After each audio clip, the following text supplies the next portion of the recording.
Bonjour à tous, très heureuse de vous retrouver pour cette quotidienne du 4 septembre. Au sommaire aujourd'hui, Copet, où c'est un refus net concernant l'étude du projet de fusion à Terre-Sainte. Au lendemain du résultat du vote du référendum, notre spécialiste en politique, Florian Cavalleri, reçoit le syndic de Copet, Gérard Produit. Ensuite, en images, retour sur l'inauguration du centre de police de Nyon. Et puis, on s'intéresse au 17 septembre où la ville de Nyon recevra la dernière étape du deuxième tour de Romandie féminin avec une grande fête prévue, notamment une fête populaire. En sport, toujours, on reçoit aujourd'hui Sophia Yokoyama. Bonjour Sophia. Bonjour. On est ravis de vous retrouver avec vous. On va revenir sur vos mondiaux d'escalade qui auront lieu et qui n'ont pas été un réel succès pour vous. On en parlera d'ici quelques instants. À vos côtés, Hélène Rao et Bertrand Michel. Bonjour. Bonjour. Vous êtes tous deux cofondateurs du festival Île de la Harpe. Rendez-vous pop et psychédélique pour cette 3e édition. Vous êtes prêts ? Ouais, prêt. Oui. En tout cas, avec le sourire, timide pour l'instant.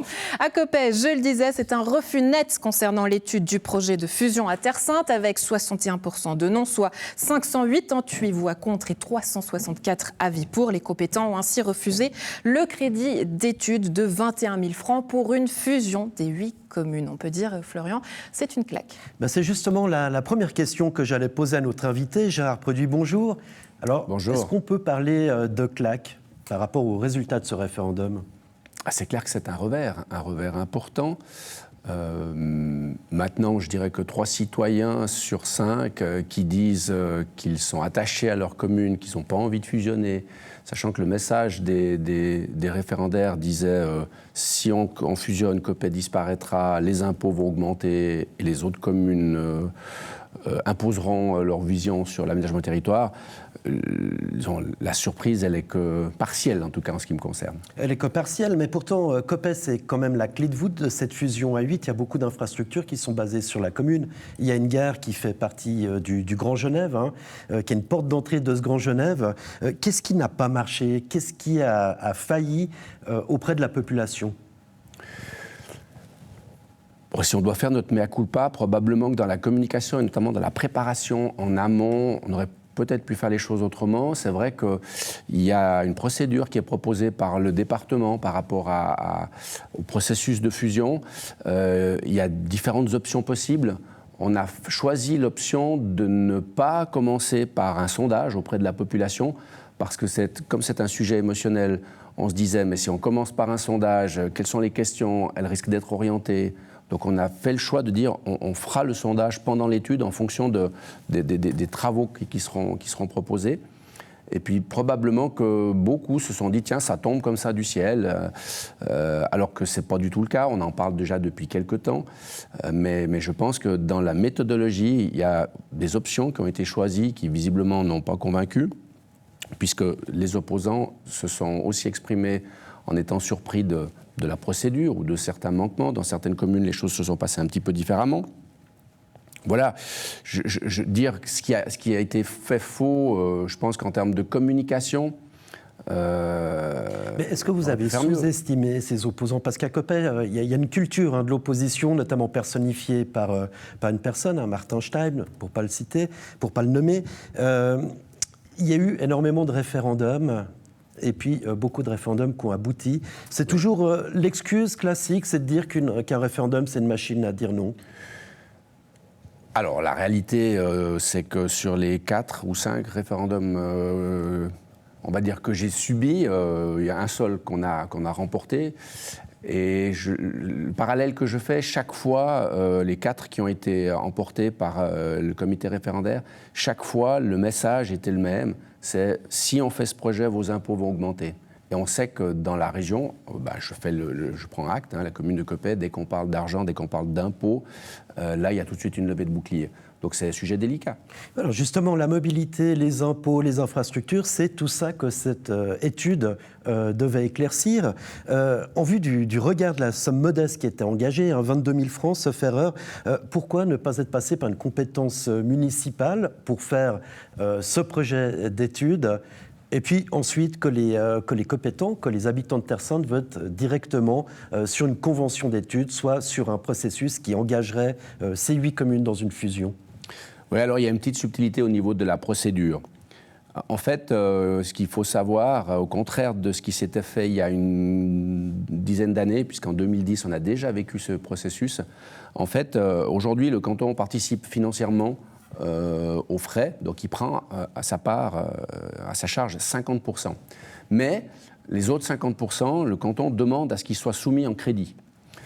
Et donc, on doit voter à un crédit que, personnellement, j'avais mis au budget. Donc, on aurait pu très bien faire l'impasse de demander le crédit, parce que dès qu'on demande un crédit, le crédit devient opposable. Par contre, une simple étude, il n'est pas opposable en référendum. Mais alors, pourquoi avoir choisi cette stratégie ? Parce que si on ne passait pas par le crédit, on n'avait pas les 50% de subvention du canton, c'est quand même un montant de 110 000 francs pour les communes. Donc on a estimé que, enfin voilà, on a fait ce choix de dire mettons le crédit parce que ça nous permettra d'obtenir la subvention cantonale.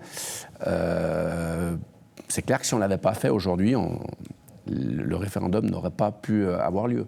Alors, en même temps, je me permets de dire que il faut écouter les citoyens. Donc, on aurait fait une étude qui probablement aurait abouti, on aurait dépensé de l'argent public et probablement qu'on aurait abouti au même résultat. Donc, à quelque part, aujourd'hui, moi, je prends acte du vote des compétents qui disent on veut maintenir Copay comme étant une entité indépendante. Enfin, voilà, je l'ai écrit. Peut-être que le citoyen n'a pas toujours raison, mais ce qui est certain en matière politique, c'est qu'il a toujours le dernier mot. Et nous, on doit s'y tenir. Alors, dans le 24 heures, sous la plume du journaliste Raphaël Ebinger, qui vous cite, vous dites « Il y a des gens qui l'ont marre de voir ma tête. Est-ce que ce vote, il pourrait être interprété comme un vote sanction contre l'exécutif, voire contre vous ?» Évidemment, on se pose ce genre de questions. Quand on prend des revers, c'est jamais agréable. Et puis on se dit, est-ce que j'en suis la cause ? Quelquefois aussi, ça m'arrive de dire, c'est pas à moi de m'exprimer parce que, comme sur ce plateau, j'ai tendance à prendre une part importante dans les débats. Donc oui, je me suis posé cette question. J'ai plutôt l'impression que sur ce sujet-là, c'est est-ce que je veux que ma commune, d'une certaine manière, alors que ce n'est pas le cas, mais disparaissent au profit d'une entité plus grande, avec des risques de perte de maîtrise de son territoire et d'une charge financière supplémentaire. Je crois que c'est, en tout cas, ce que je fais comme constat durant la campagne, c'est le message qui n'a cessé d'être martelé par le comité référendaire. Et je crois que c'est surtout celui-là que la population a entendu. Après, il y a eu de nombreuses interlocuteurs qui se sont exprimés, des citoyens, des jeunes, des moins jeunes, des gens du comité de soutien de Terre Sainte, des gens du comité de soutien de Copay, comme à l'inverse des soutiens au comité référendaire. Je pense que le débat il a été très large et qu'il ne s'est pas personnifié par rapport au syndic de Copay. Je ne crois pas, mais peut-être je me trompe. On parle beaucoup de populisme aussi dans cette campagne, de personnes qui affirment des faits qui ne sont pas forcément avérés, et puis ça a beaucoup tendu les différents débats. Un petit mot c'est vrai. sur ces ça, je le regrette. Positions. Mais voilà, je ne peux pas reprocher aux gens de défendre des positions. Ce que je dois dire, mon ressenti, c'est qu'il y a une volonté de la part des membres du comité référendaire de chercher l'information. Ils ont fait un travail important. J'ai participé à une séance d'information qu'ils ont organisée où on a vu qu'ils ont cherché à comprendre la problématique. Après, c'est vrai que il y a ce que j'ai vu, des interprétations sur certains textes qui fait qu'après on affirme des choses qui sont discutables sur le fond parce qu'il y a toujours des nuances. Et puis là, évidemment, on a des messages... sont moins gentils que vous, ils disent qu'ils ont des affirmations erronées. Oui, alors il y a des choses fausses qui ont été dites.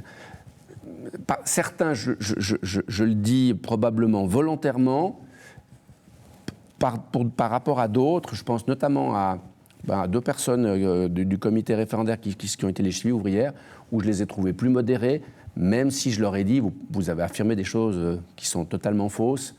Je ne vous en veux pas parce que vous ne pouviez pas savoir ça, mais donc faites attention quand vous vous exprimez. Voilà, oui, il y a des choses, je pense, de part et d'autre qui ont été dites, quelquefois sans déontologie, quelquefois des attaques personnelles. Ça, je le regrette. Je me suis exprimé quelquefois publiquement en demandant aux gens de la retenue. On peut avoir tous les avis qu'on veut, mais on doit se respecter. Et ça n'a pas toujours été le cas, malheureusement. Maintenant, il va falloir qu'on recolle les morceaux. Gérard Produit, alors là c'était pour le méga culpa, mais maintenant l'avenir c'est quoi? Parce que le projet de fusion à 8, il semble un peu cuit. En tout cas, ça se fera sans Copet. Tanais en discussion, un comité essaie de récolter des signatures pour que l'exécutif revienne sur cette décision. Néanmoins, quel est l'avenir de ce projet de fusion? Alors moi, je sais que pour les compétents, le projet d'étude de fusion, il est abandonné. Donc on ne parle plus de fusion, on ne parle pas d'études, Copet ne va pas participer à quoi que ce soit.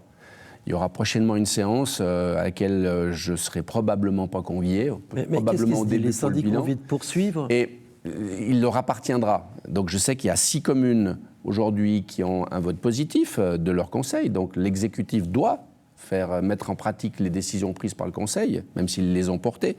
Donc j'imagine volontiers que prochainement, ces 6 communes vont se réunir pour débattre de la situation. C'est vrai que sans Copet, ou sans Founet, ou sans Communy, une des 3 communes qui ont plus de 3000 habitants, probablement que l'étude perd un petit peu de sa substance. En même temps, je pense que cette étude a un intérêt, il y aura forcément des réponses à certaines questions. Elle sera que partielle, mais elle sera quand même utile à tout le monde. J'imagine, mais je peux me tromper, puisque je ne serai pas dans les gens qui vont décider. Et ça, je pense que les citoyens de Copet doivent comprendre qu'aujourd'hui, on a affaibli Copet et que l'exécutif de Copet n'aura plus la même légitimité sur l'échiquier de Terre Sainte. Je le regrette, on va s'y employer à essayer de corriger ça puis de faire quand même valoir sa voix, mais ça va être plus compliqué. Donc aujourd'hui, je pense que dans les jours à venir, des décisions vont être prises dans les différentes municipalités concernées qui vont se dire est-ce qu'on poursuit ou pas. Parce que c'est vrai qu'on a fait voter un crédit où on disait les 8 communes. Aujourd'hui, s'il n'y en a plus que 6, peut-être que certains conseils pourraient penser autrement. Donc, mais voilà, la réalité, c'est que le texte qui a été voté prévoit aussi ce cas de figure où ils peuvent poursuivre avec un nombre de communes restreint. Donc j'imagine que ça se fera pour certains. Et ben voilà, merci beaucoup Gérard Produit. Andrea, je terminerai sur une dernière information. Le dernier projet de fusion a eu lieu en 2005. C'était le projet Assez-Boiron. Et Alexandre Legrain, municipal à Crassier, écrivait sur Facebook ce dimanche à propos de la course du diamant qui se court sur Assez-Boiron. Un chouette événement qui permet aux habitants de redécouvrir les communes de la région potentiellement membres d'une future fusion. Voilà, les fusions dans la région, peut-être encore un avenir, peut-être pas du côté de Terre Sainte, mais peut-être du côté d'Assez-Boiron. Un dossier qu'on suivra évidemment en votre compagnie, Gérard Produit, syndic de Copet. Merci beaucoup d'avoir été avec nous aujourd'hui. Excellente journée à vous. Merci beaucoup. En bref et politique, toujours l'annonce de démission de Thierry Genoux de l'exécutif. Après 17 ans passés au sein de l'exécutif glandois, le municipal en charge des bâtiments et de l'urbanisme a annoncé sa démission à ses collègues lors de la dernière séance de la municipalité. Contacté par la rédaction, Thierry Genoux a confirmé cette décision et l'explique désormais. Il souhaite réorganiser sa vie. La démission de Thierry Genoux sera effective au 30 septembre prochain et les Glandois seront donc appelés aux urnes en vue d'une élection complémentaire. En images, retour sur l'inauguration du centre de police de Nyon, une première cantonale où désormais la police cantonale et communale sont désormais réunies sous un même bâtiment et sous le même toit. Qu'est-ce que ça représente, cette inauguration du centre de police ici en centre-ville de Nyon ? Eh bien, ça représente 7 ans de travail pour de nombreux services de la ville. Ça représente aujourd'hui la mise à disposition des collaboratrices et collaborateurs tant de Police Nyon Région que de la police cantonale et de la gendarmerie, un outil de travail à la dimension finalement de la complexité de leur mission. C'est vrai que l'hôtel de police que nous avions à la place du château réduisait quand même un certain nombre de possibilités.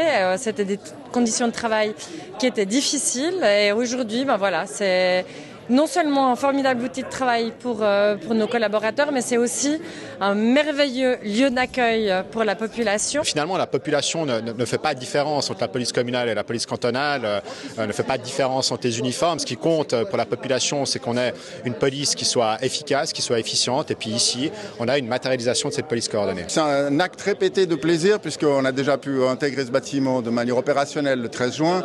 Maintenant, on l'a mis en route. Bien des choses encore restent à faire, mais aujourd'hui, aujourd'hui, officiellement, effectivement, on le reconnaît, on le valide en tant que tel, et avec déjà la possibilité d'un premier bilan d'une coopération qui fonctionne de manière très efficace, avec des belles synergies, des belles énergies, avec une écoute et une collaboration qui a permis aujourd'hui d'avoir un outil qui me semble terriblement abouti dans la fonction policière. Les meilleurs cyclistes du monde seront réunis à Nyon lors de la finale du 2e Tour de Romandie féminin. Une manifestation qui se déroulera du 15 au 17 septembre et qui terminera sa boucle dans la ville chef-lieu du district le dimanche. Pour moi, c'est beaucoup d'excitation vu que c'est la première fois que je suis aux commandes du parcours. Donc, je me réjouis de mettre tout ça en place en réel, en fait, de voir ça de A à Z. Donc, c'est vraiment de l'excitation. C'est beaucoup de séances, c'est beaucoup de repérage aussi sur la route. Beaucoup de séances avec les villes-étapes, avec les gendarmeries également. Parlez-nous spécialement de la dernière étape qui nous intéresse ici dans notre région de Nyon. On va aller de Vernier jusqu'à Nyon. Est-ce que vous pouvez nous détailler un petit peu ce parcours du dimanche? Donc, du coup, départ de Vernier, donc c'est à l'autre bout de la Suisse, à l'autre bout de la ville de Genève. Du coup, il a fallu trouver des solutions pour pouvoir relier Nyon. Donc ça aussi, c'est encore des séances, des concertations avec la police cantonale, notamment pour trouver des solutions. Comment on peut traverser Genève? On va relier cette boucle de 53 km exactement à faire 2 fois. Du côté de Bogy-Bossé à la sortie de Crassé. On va descendre sur Crin-Près-Séligny pour arriver sur la route suisse à Nyon. On va passer sur la ligne d'arrivée et puis là, on va entamer 2 fois ce tour de plus de 50 km à travers les vignobles de la côte, bien sûr, qui seront, je pense, assurément en septembre de belles couleurs déjà. Le vin ne sera pas encore possible de boire, mais celui de l'année d'avance, assurément. Direction Vinzel, où on aura 2 sprints, un sprint à chaque tour pour le classement du maillot à points. Et puis après, Roll, on va monter sur Mont-sur-Roll pour la première difficulté de la journée, qu'on va faire aussi 2 fois, un GPM de 3e catégorie. Ensuite, on redescend sur Tartigny-Gilly. Et puis après, on redescend sur Benien, La Saisie, et puis on arrive par Genolier, Trélay, Crassier. Et puis Crassier, on reprend la boucle à Bogy-Bossé, juste avant Bogy-Bossé, à refaire une fois. Donc on va passer 3 fois sur la ligne, ce qui va être un spectacle magnifique. Je crois que Nyon a aussi prévu pas mal d'animations. Vous parlez de spectacle magnifique, c'est vrai qu'il y a aussi une belle affiche, des coureuses du monde entier, avec plus de 100 coureuses, dont une dizaine de Suissesses. Puis il y aura notamment l'équipe suisse, l'équipe nationale qui sera là, et aussi la gagnante du Tour de France. C'est une belle affiche cette année. Ouais, c'est un peloton magnifique, puis c'est aussi une belle reconnaissance, c'est-à-dire qu'on a quand même une qualité de course par rapport à ce qu'on propose et qu'on offre aux coureuses, que ce soit au niveau du parcours, que ce soit au niveau de l'infrastructure ou des hébergements. C'est pas pour rien si elles nous répondent bien dans ce sens-là, si elles viennent toutes, donc c'est vraiment satisfaisant et ça nous continue à continuer à progresser dans cette organisation et dans la même qualité, voire mieux. À cette occasion, la ville souhaite célébrer le sport au féminin et organiser une grande fête populaire. Rendez-vous le dimanche 17 septembre.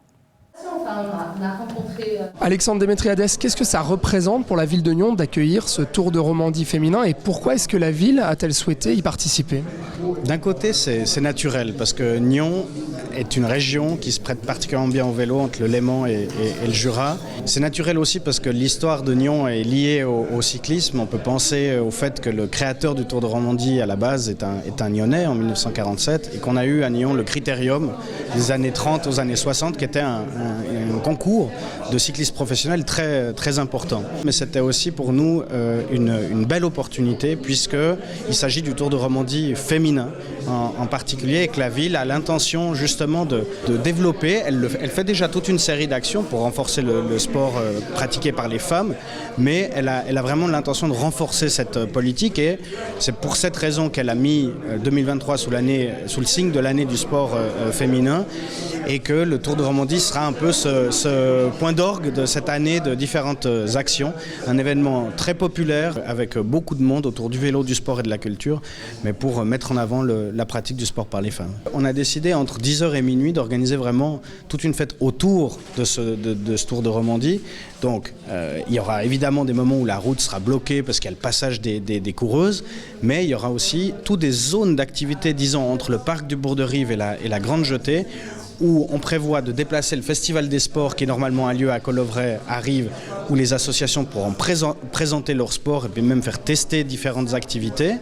Il y aura également des tournois de basket, de tchoukball, de beach rugby, mais des tournois mixtes, de démonstration et toute une série d'animations culturelles avec une soirée qui se terminera avec des concerts sur le parvis de l'usine à gaz et DJ set également, puisque la portion de la route devant l'usine à gaz sera libre pour les piétons. Donc voilà, c'est toute cette série d'activités qui seront autour du Tour de Romandie. Est-ce qu'on peut chiffrer ce que représente l'investissement à la fois de participer à l'accueil de ce Tour de Romandie féminin à Nyon et l'organisation de cette journée de fête? Évidemment, il y a tout un travail qui est fait par les services de la ville qu'on ne va pas forcément chiffrer, qui est quand même conséquent.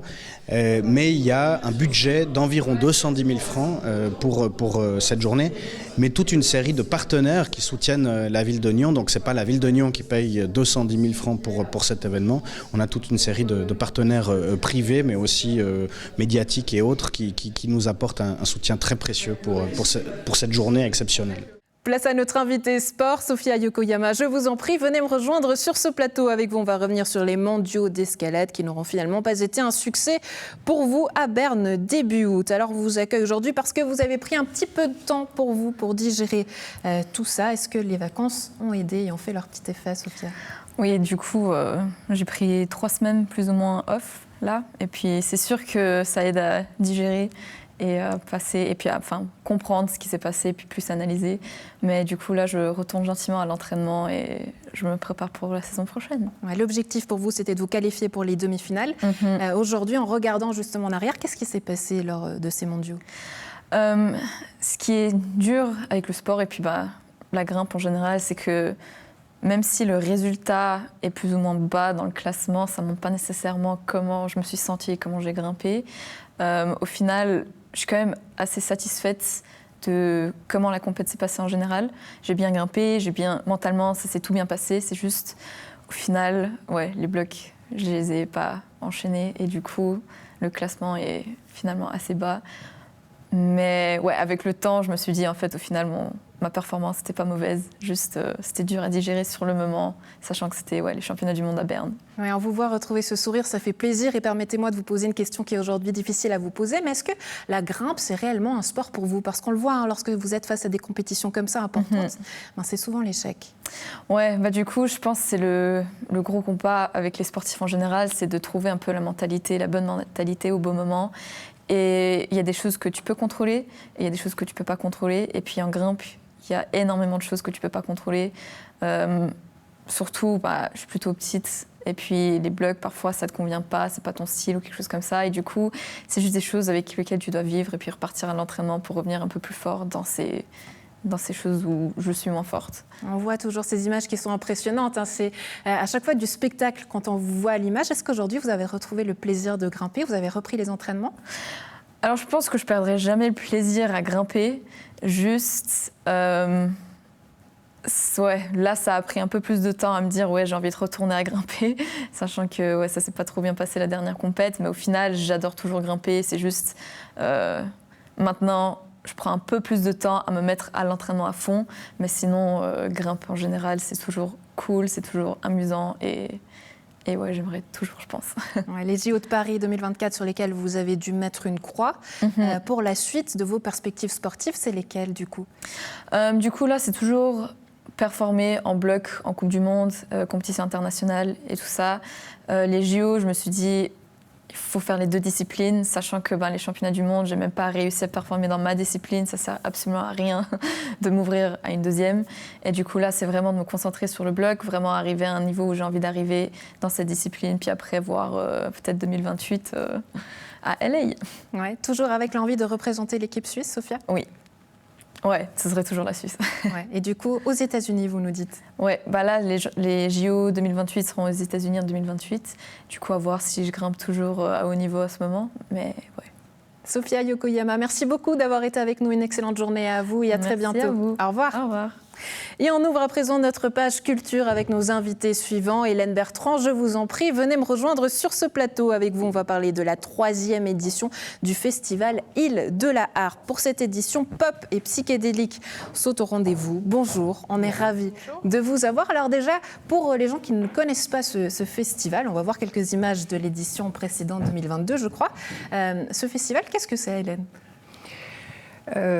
C'est un festival qu'on a créé donc il y a 3 ans et qui a pour objectif de passer en revue les grandes révolutions culturelles qui ont eu lieu depuis le siècle des Lumières, et les principales. Donc pour l'instant, voilà, il y a eu 3 révolutions essentielles. Oui, en fait, on s'est rendu compte qu'à la fin du XVIIIe siècle, il y a eu la prééminence de la raison, c'est l'âge des Lumières, et des gens qui étaient particulièrement doués de sensibilité se disaient il faut s'émanciper un peu de cette prédominance et stimuler l'imagination, sinon on est malheureux. Et donc il y a eu les romantiques qui ont parlé des émotions et qui ont mis cela en avant. On a fait notre premier festival sur le romantisme. Il y a eu les surréalistes qui se sont dit il faut chercher l'âme dans les pulsions et dans l'inconscient, et on a fait notre deuxième festival sur le surréalisme. Et puis il y a eu l'âge pop dans les 60s. On s'est dit il faut chercher dans la drogue ou dans la méditation les arrière-mondes et l'imagination. Donc en fait ces 3 grandes révolutions ont été célébrées tour à tour. Cette année ça sera donc le pop et le psychédélisme. Mais ça a l'air très philosophique, historique presque en vous écoutant comme ça. Oui. Mais ce qui est très intéressant avec votre festival, c'est que vous mettez en avant plusieurs arts. Voilà, c'est ça. En fait, ce qui nous intéresse, c'est vraiment une combinaison de l'histoire de la culture, mais aussi une pratique. Une pratique qui est mise en avant, alors, soit dans les arts visuels, soit dans la musique, le cinéma, le théâtre éventuellement, et la littérature. Et à chaque fois, ce qu'on souhaite, c'est à la fois avoir cette vision un petit peu historique, mais également permettre aux gens de participer. Alors soit avec des ateliers, puisqu'on fait des ateliers créatifs dans le domaine, on a fait des ateliers d'écriture, des ateliers graphiques, des ateliers à la manière des artistes pop. Donc participer et s'amuser, comme vous le voyez là sur les images. Ouais, on le voit, c'est la fête, les gens dansent. Alors il y a cette envie de découvrir, d'expérimenter, de participer. Bertrand, vous parliez tout à l'heure d'une révolution. Pourquoi c'est important justement de révolutionner peut-être le monde dans lequel on vit, les villes, au travers de la culture? Ça permet quoi? Eh bien en fait, c'est tout simplement la folle du logis, comme disait Baudelaire, c'est-à-dire l'imagination, qui est une composante intrinsèque à l'humanité, et la vie sociale l'étouffe un peu, donc c'est très important de trouver des solutions. Et la dernière grande solution qu'on a trouvée, c'était dans la libération dont on a parlé dans les 60s. Et aujourd'hui, on a l'impression que notre civilisation se cherche pour trouver autre chose. Mais c'est dur d'y arriver parce qu'on voit ces images. Alors quand on pense aux 60s, on a plein d'images, même les plus chaudes ou pas, qui nous viennent en tête. Et quand on voit là, le public, il reste quand même assez timide. Ça, c'est un défi pour vous. Oui, mais ce qu'on veut, c'est l'entraîner. Et là, on aura ce fameux bal qui est un peu une constante chez nous maintenant. Donc un bal au flambeau sur l'esplanade en face de l'île. Et puis aussi, la nouveauté cette année, c'est une fête sur l'île. On n'avait pas pu les années précédentes à cause du Covid. Enfin, il y avait des empêchements logistiques. Mais cette fête, on veut vraiment que les gens participent un maximum. Donc il y aura de la musique folk des années 60. Il y aura des ateliers de danse où ils pourront s'exprimer, créa-danse avec une danseuse, Cécilia Monès. Enfin, bref, on veut vraiment que les gens participent. On essaye au maximum. Après, bon... Vous l'aurez compris, en tout cas, l'invitation est lancée à la maison. Hélène Bertrand, merci beaucoup d'avoir été avec nous. Très belle journée à vous. Et donc, rendez-vous à la maison du 8 au 15 septembre sur la place du Château de Rolles, mais également sur l'île de la Harpe. Voilà, c'est tout pour aujourd'hui. On se retrouve demain. Et puis, ce soir, déjà, en direct du Conseil communal de Nyon avec Florian Cavalleri. Et puis, on se retrouve à partir de demain à l'antenne également. Très belle suite de programmes.